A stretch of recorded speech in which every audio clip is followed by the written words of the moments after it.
Hello, YouTubers, and welcome to Level-Headed News. This is your host, Brenda. I have 5 articles for you in this episode, and the URLs are in the description of the video for your convenience. The first one here is off of Conservative Tribune, and it says, Planned Parenthood CEO admits the abortion industry is in big trouble. And if we can get the hamster to cooperate here and get it to scroll up a little bit, I'll read it to you.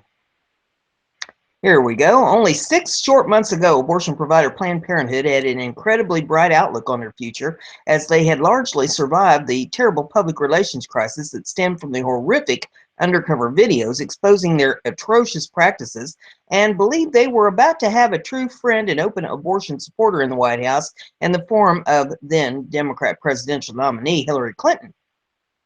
President Donald Trump won instead, and with the GOP retaining control of the House and Senate, the future for Planned Parenthood murder factories suddenly took a rather bleak appearance. In a recent interview with BuzzFeed, Planned Parenthood President Cecile Richards spoke about the stark change and outlook for her organization while conveniently making an appearance at a Wisconsin clinic district of Speaker of the House Paul Ryan. The main topic of discussion was the likely effort by the GOP-led Congress and White House to defund the abortion provider of nearly $500 million in annual federal funding, as well as potential legislation to restrict abortions and the probable addition of pro-life justice to the Supreme Court, placing the left's sacrosanct Roe versus Wade decision in play once more. The stakes have become quite clear recently, and they're very high, Richard said following a meeting with Kenosha. The patients I talk to are terrified they're going to lose their access to health care, and docs and clinicians are terrified that this Senate is going to block the women with the least access to health care from getting any at all. On the nomination of Judge Neil Gorsuch to replace the late Anton Scalia on the Supreme Court, Richards said she had no hope that he would defend abortion rights. Quite clearly, the Supreme Court is an enormous risk, she said. It is frightening to think that we would go back to a time when we were fighting about access to birth control in women's insurance plans, or that you would let your boss decide whether or not you could get it.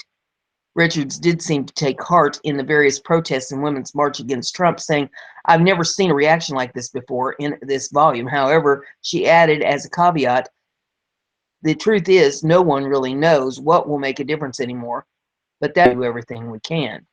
Richards stated that her organization was making preparations to face for what them would be a worst case scenario, a lot of federal funding, and admitted that she doubted Planned Parenthood would be capable of replacing the $500 million annually solely through private funding. Echoing Richards was Leslie McGorman, Deputy Policy Director of the pro-abortion group NARAL, or NARAL, who, in a piece by Bloomberg detailing the coming legislative battle, proclaimed that they would pull out all the stops in an attempt to block congressional efforts at defunding Planned Parenthood. However, she also expressed doubts about how effective that attempt would be, saying what tactic that requires remains to be seen. The simple truth is, the abortion industry is in trouble right now at both the federal and the state level, and supporters of the murderous practice are scrambling to figure out how to keep their bloody breadbaskets full. Next article I have for you is off of Natural News, and it says Coca-Cola boycotted for exploiting precious water resources in India. Over 1 million traders in India have declared that they will be boycotting Coca-Cola and other beverage giants like PepsiCo for their exploitation of the country's water resources. Activists say that in areas like drought-stricken Tamil Nadu, the water use of the big beverage companies is simply unsustainable. 2 Indian trade associations are credited with bringing this grave matter to light and prompting the boycott. Tamil Nadu is a state in southern India that boasts a population larger than that of the United Kingdom. The state declared all of its districts as drought hit in January of 2017. It is no surprise that the people are angry with the beverage business. Farmers are committing suicide and are dealing with massive crop failure. Meanwhile, these corporations are reportedly sucking up 400 liters of water to produce a single liter of soda. Traders from Tamil Nadu say that they plan on replacing the big name brand sodas with soft drinks that are produced locally. These foreign companies are using up scarce water resources of the state, says Kay Mohan, secretary for the Vanagar Sangam, an association that supports the boycott. The Guardian reports that the president of Vanagar Sangam, Vikram Raja, stated foreign companies are exploiting the state's water bodies to manufacture aerated drinks while farmers were facing severe drought. Because of the low amount of rainfall during the last monsoon, concerns about the extreme amounts of water used by companies like Coca-Cola began to grow. Amit Siravanska, director at the NGO India Resource Reserve Center, estimates that the amount of water needed to grow sugarcane for the soft drinks is included in the water usage. It adds up to an It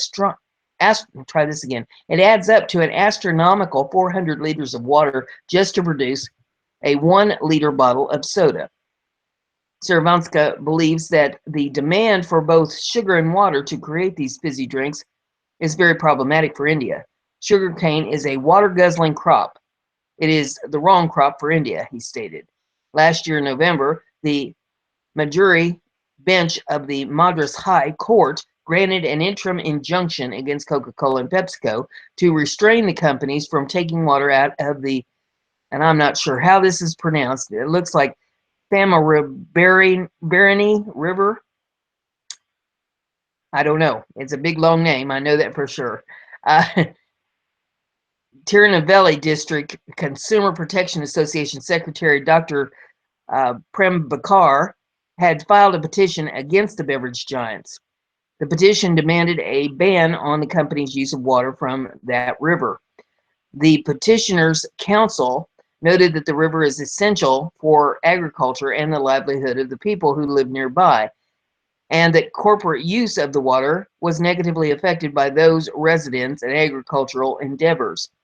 The government countered with affidavits that claim only surplus water is given to the corporations. It's hard to imagine that there is surplus in an area of the country that was just declared to be in a state of drought, but unsurprisingly, the court chose to dismiss the petitions.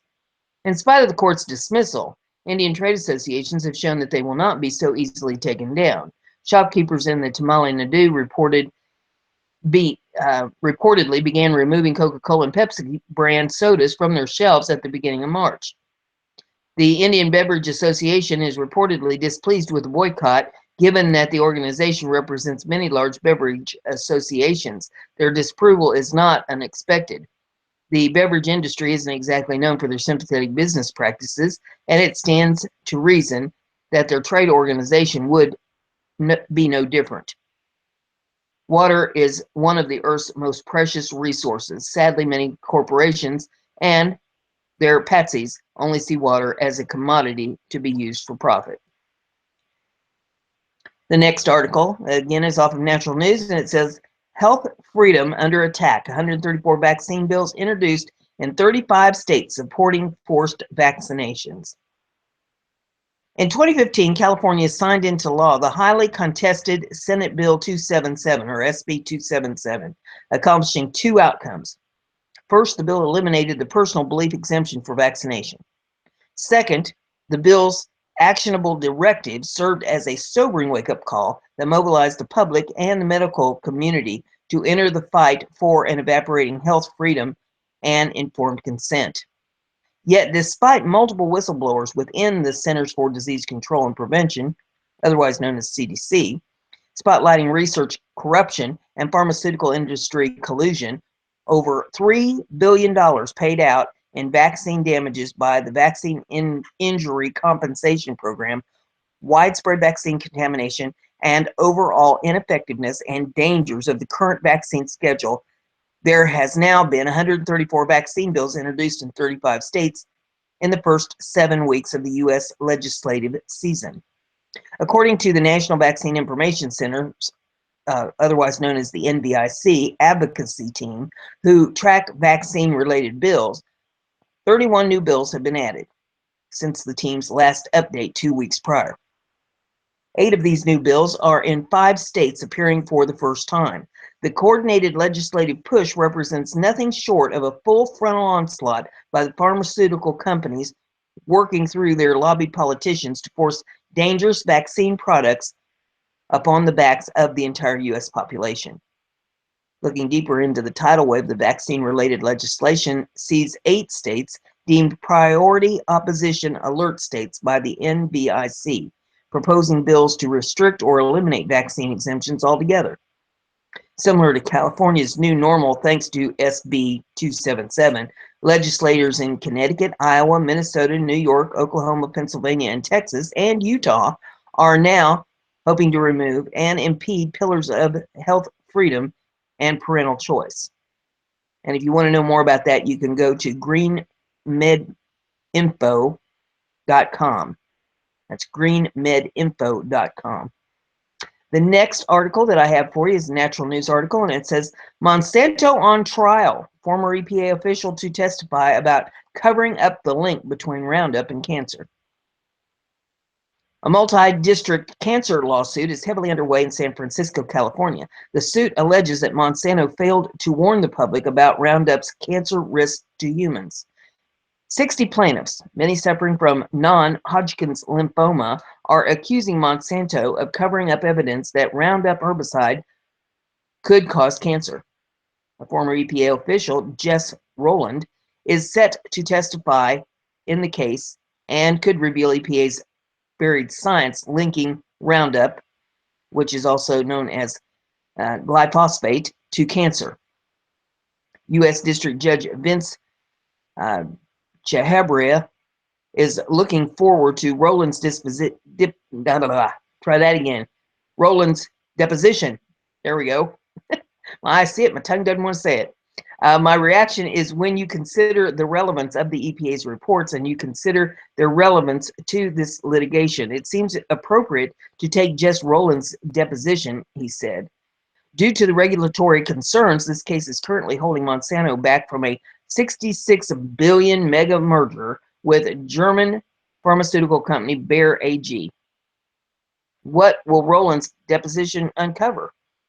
According to Bloomberg, the plaintiff's lawyers see Rowland's upcoming deposition as a potential trap, mainly because Rowland enjoyed a highly suspicious relationship with Monsanto through the years. The plaintiff's attorneys are concerned that Rowland could remain silent, not disclosing evidence of Roundup's cancer risk. After all, Rowland is a close ally to Monsanto and the chair of the EPA committee that gave glyphosate, or phosphate. I'm not sure how it's pronounced. I keep looking at it. Glyphosate, I guess it is, a free pass.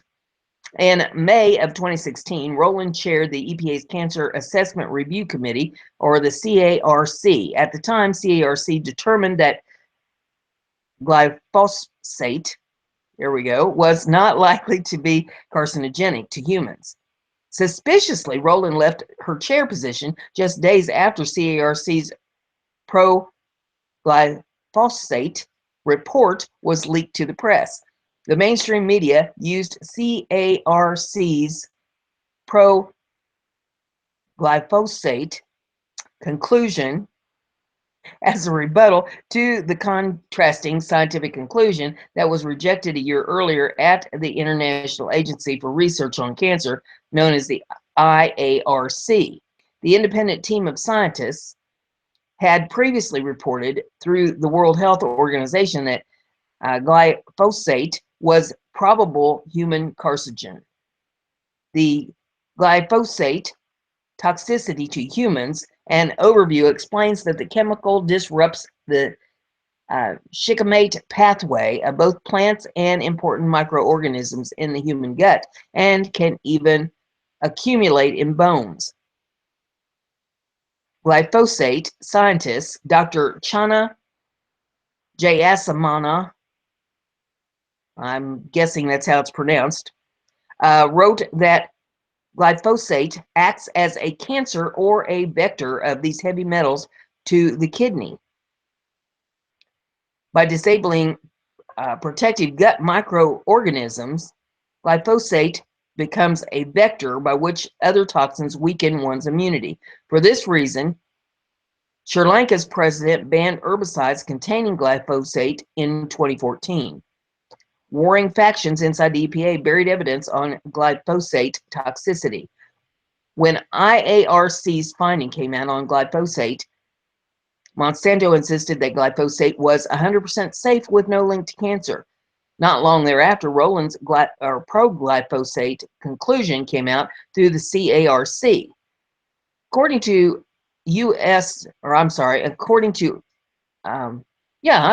According to U.S. Right to Know, Monsanto shared close ties with Rowland even after leaving CARC. Rowland continued to work as the Deputy Division Director in the EPA's Office of Pesticide Programs, known as the OPP.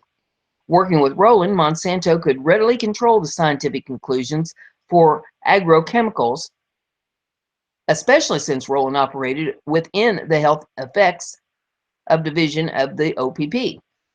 Marion Copley, an EPA scientist of 30 years, has accused Rowland of playing political conniving games with the science to give favor to Monsanto and other pesticides companies. Correspondence dated March the 4th of 2013, taken from a February 10th court filing, found Copley calling Rowland out for intimidation tactics. Copley said Rowland and another EPA official intimidated staff to change the reports on glyphosate findings. It is essentially certain that glyphosate causes cancer, Copley stated, citing various animal studies that have been buried. And the final article that I have in this episode is another natural news article, and it says, California government buried the truth about cell phone radiation causing brain cancer. Full text of one secret document reveals how EMFs penetrate deeper into a child's brain. A once secret document detailing links between cell phones and brain cancer has been released by order of a California court. Entitled Cell Phones and Health, the document was demanded in a lawsuit filed by Joel Moskowitz, PhD, director of the Center for Family and Community Health at UC Berkeley School of Public Health.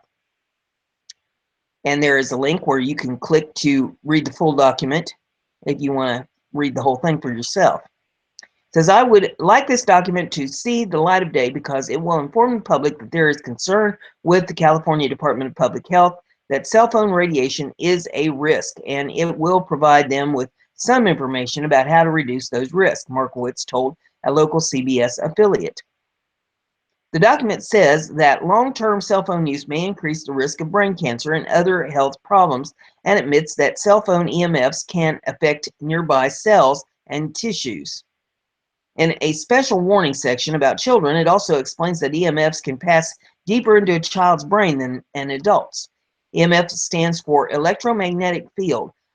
Follow more news about EMF and EMF news at a link here in this article if you want to know more about it.